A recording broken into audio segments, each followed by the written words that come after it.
mysterious drone story just keeps getting weirder. Will the polio vaccine be revoked? And an FBI informant pleads guilty to lying about Hunter Biden taking bribes. Does this acquit him of everything, besides traumatizing Matt? And more on this week's America Uncovered headline.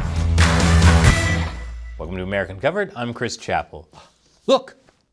Up in the sky, it's a bird! It's a plane! It's James Gunn's Superman I'm cautiously optimistic about? No, it's a whole bunch of unidentified flying objects over New Jersey. I've covered this story earlier this week, and it's just gotten crazier. Essentially, many mysterious lights have appeared in the sky that look like the fastest falling star in Jersey since Snooki. It's the most annoying situation in Jersey since The Situation. Many media outlets are trying to calm citizens by letting them know there's a perfectly ordinary explanation behind the mysterious lights they're seeing in the sky. Aliens! Sent here to impregnate our dreams and make little human-alien chimera brain babies. Or manned aircraft being misidentified as drones, according to the FBI, which still doesn't answer all the questions. And some are calling these alleged drone sightings a form of mass hysteria. Yeah, that's the ticket. People are just acting crazy. I mean, it's not like there's ever been airborne mysterious objects from foreign nations sent to spy on us that the U.S. handled in a completely incompetent manner before. Nothing to worry about. The alphabet agencies put out a joint statement. In it, they basically say that they've received thousands of reported drone sightings, but the vast majority are nothing to worry about, and often not even drones. They also say that with drones becoming more and more common, with people flying them for fun, these sorts of sightings will also become more common, and there's no cause for alarm. Even President Biden himself said there's nothing to worry about.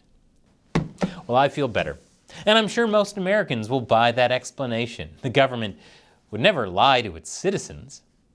And anyway, it's not like any of these drones were seen over a military base or anything. What's that, Shelley? Wright-Patterson Air Force Base in Ohio, one of the U.S.'s most critical Air Force bases, saw multiple drone incursions and shut down its airspace for several hours. Mass hysteria. But hey, if these drones are actually a concern, at least Congress probably knows what's up with them. What's really tragic or frustrating to us in Congress is that the FBI has known about this since the beginning of November. And we're getting informed, just like with the Chinese spy balloon, after the public sees it and raises concern. And that's really unacceptable. We're a co-equal branch of government. The Constitution's pretty clear, and they should have been communicating with us a lot sooner. Wow. Feels great that the branches of government are bickering in front of us like parents fighting in front of their children. Really emotionally prepares you for seeing the family on Christmas. Senate Majority Leader Chuck Schumer pushed a bipartisan bill to allow local law enforcement agencies more authority to investigate drone sightings. But the bill was blocked by Rand Paul, who wasn't comfortable giving authorities such sweeping surveillance powers. What? When has giving authorities massive surveillance power ever been a bad idea? I'd say that's downright patriotic. They should pass this and call it something like the Patriot Act. So this is how the current administration is handling the situation. But what will the incoming Trump administration do about such things? Mike Waltz, Trump's pick for National Security Advisor, says the U.S. should have its own Iron Dome. Israel famously has an Iron Dome, an air defense system that shoots down flying objects, like a PS5 remake of Space Invaders. The idea is actually something Trump himself has proposed in the past. In my next term, we will build a great Iron Dome, very much like Israel has, but even better. We're going to build the greatest dome of them all. Building a wall and a dome? Man, Trump wants to stop illegal aliens on the ground and in the sky. In fact, some theorize these drones are the first part of Trump and Elon Musk creating an Iron Dome themselves. However, that seems unlikely based on how Trump is reacting to this news. He says the public deserves to know the truth, and he even suggested shooting the drones down, since sightings are now reported nationwide. I don't think Trump would actively encourage people to destroy one of his own aerial projects. Except, of course, a Trump piñata. I'm not sure if he's behind these actual items for sale, but I'd almost be more surprised if he wasn't. Speaking of Trump, if you haven't already over the past 9 years, Trump and the CEO of SoftBank, a Japanese multinational investment company, have announced that SoftBank will invest $100 billion in AI infrastructure, expected to create 100,000 American jobs. SoftBank, which is oddly neither a bank nor soft, invests heavily in tech and actually invested $50 billion in America during Trump's first term. While it fulfilled its promise then, it's unclear if it will be able to this time, as $100 billion is more than its entire market cap. So what would make this company invest so heavily, potentially even beyond its means, to work with Trump in building AI? I bet it's his unwavering commitment to the technology, as showcased with this actual image Trump shared on Truth Social. This is clearly what AI was meant for. And after the break, another government shutdown. Again. Welcome back. Stop me if you've heard this one before, multiple times a year. For the entirety of your adult life, the government is on the verge of a shutdown if it can't pass a spending bill. This time the deadline was for December 20th. Luckily, Congress was able to strike a bipartisan deal to avoid this. Unluckily, Trump and Elon Musk have been heavily criticizing the spending bill on their respective social media platforms and calling on Republicans to not accept it. They're upset because the bill is 1,500 pages, and they're demanding a new streamlined bill. Is DOGE already having an effect? Health and Human Services Secretary nominee Robert F. Kennedy Jr. was in Capitol Hill this week to have sit-down discussions with senators ahead of votes on whether or not he'll be confirmed for the position. I imagine, given how polarizing a figure RFK Jr. is, this must have been a test of his stamina, which he probably welcomed since he ain't afraid of a little cardio. While Kennedy was doing that, the New York Times and several other mainstream corporate media outlets reported that Kennedy's lawyer, Aaron Siri, who's helping Kennedy review candidates for top positions at the Department of Health and Human Services, asked the FDA to revoke approval of the polio vaccine. What? Kennedy's close associate is trying to get rid of the polio vaccine? This guy is an anti-vaxxing nut job. At least that's how the headlines all make it sound. What actually happened is Siri filed a petition to the FDA back in 2022 to temporarily withdraw the vaccine until placebo-controlled trials can be performed. And he did it not as some kind of personal vaccine vendetta, but on behalf of the Informed Consent Action Network. They're an advocacy group that questions the medical industry and demands more transparency from them. So he's not calling for an outright ban on the vaccine, neither is his client. His client just wants more rigorous testing and more information made available to the public.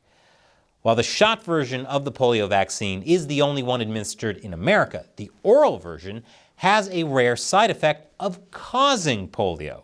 And this is actually the cause of more new polio cases in Africa than catching it from the virus in the wild. And that was reported by the Associated Press, not nojab.net or something. Of course, RFK's association with Siri has created a lot of controversy. Incoming New York Congressman George Latimer says Kennedy's vaccine policies could defy settled science. Because that's totally how science works. It just gets settled. Also, given everything that's happened during COVID, using the term settled science is absolutely going to make people trust this politician more. So Siri is seen as a crazy anti-vaxxer while he claims he just wants more transparency. But what does RFK Jr. think? For what it's worth, Oklahoma Senator Markwayne Mullins said Kennedy told him he 100% supports the polio vaccine. And RFK seemed to indicate this himself. What you said previously about the polio vaccine? Do you support it? Yeah, I support it. As did incoming President Trump. But I'm a big believer in the polio vaccine. So it seems like the polio vaccine isn't going anywhere, at least for now. And speaking of things that aren't good for you, in a recent survey, 2/3 of 12th graders and 80% of 10th graders surveyed said they've abstained from drinking, smoking, and marijuana in the past 30 days. Wow, you mean to tell me that most teens, when asked by an adult, say they don't commit any illegal activity? What a shock and a relief. According to Reuters, Trump's transition team is recommending rolling back Biden administration support for electric vehicles and charging stations, as well as strengthening measures to block cars and components from China. A few weeks ago, while visiting the Amazon, Biden said his climate agenda couldn't be reversed. It's like Trump heard that and said, challenge accepted. Doesn't look like there's much Biden can do to stop Trump from undoing these policies, especially since Republicans will have control of the House and the Senate. And considering there are only a few weeks left in his presidency, Biden right now is looking like a mallard with a fanny pack. That, my friends, is one lame duck. Speaking of Biden, something you'll have to get used to not hearing me say over the next 4 years, former FBI informant Alexander Smirnov pleaded guilty to lying to the FBI about a fabricated bribe scheme involving Joe Biden, Hunter Biden, and Ukrainian energy company Burisma. So that's it then. The Bidens did nothing wrong, and Joe was correct to pardon his son, right? Hunter did nothing wrong. The laptop was Russian disinformation. Matt just imagined all his trauma. Well, not so fast. Even if Smirnov did lie, the laptop is still very real. And while Smirnov says he lied to the authorities about this specific shady business dealing, there are other separate potential shady business dealings the Bidens may have been involved in, and they're being investigated for it. The House Oversight Committee claims that the president interacted with nearly all of his son's foreign business associates, despite stating he never did. And the House Ways and Means Committee claims there are mountains of evidence showing Joe Biden was complicit in Hunter's alleged influence peddling scheme, which I'm sure everyone would like to see. And Politico reports that many of Joe Biden's closest staffers and advisors also worked as his brother and his son's business associates, despite claiming he's not involved with his family's business. For what it's worth, this week Biden actually came out against corruption and said elected officials shouldn't benefit from their positions. I don't know how you look your constituents in the eye and know because the job they gave you, it gave you an inside track to make more money. I think we should be changing the law. Nobody in the Congress should be able to make money in the stock market while they're in the Congress.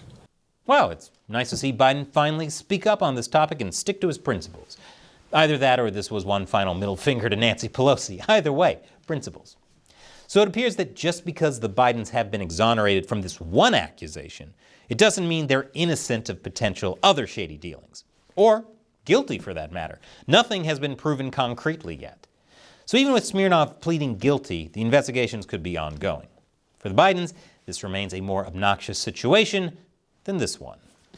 And before YouTube kicks you to a random video, check out the latest episode of my other show, Deep Thoughts While Gaming, where I explore controversial topics by hiding them in gaming content, so YouTube hopefully won't notice. Once again, I'm Chris Chappell. See you next time.